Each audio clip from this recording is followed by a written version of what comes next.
যদি আপনাদের overall growth আটকে যায়, অর্থাৎ সে ব্যবসার দিক থেকে হোক, কাজকর্মের দিক থেকে হোক বা পারিবারিক দিক থেকে হোক, ওভারঅল গ্রোথ যদি আপনি দেখেন যে ওভারঅল গ্রোথ আপনার হচ্ছে না, তাহলে আপনি আপনার বাড়ির একটা খুব ভালো উপায় করতে পারেন।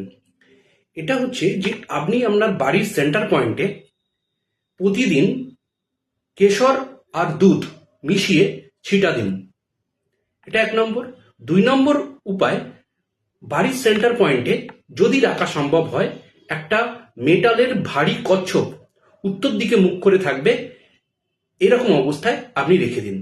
এই দুটো উপায় যদি আপনি করতে পারেন, আপনার ওভারঅল গ্রোথ অবশ্যই ভালো হবে এবং সর্বদিক থেকেই দেখবেন কিছু না কিছু বেনিফিট আপনি লাভ করতে পারবেন। সকলে খুব ভালো থাকবেন। আপনার দিন শুভ হোক। নমস্কার।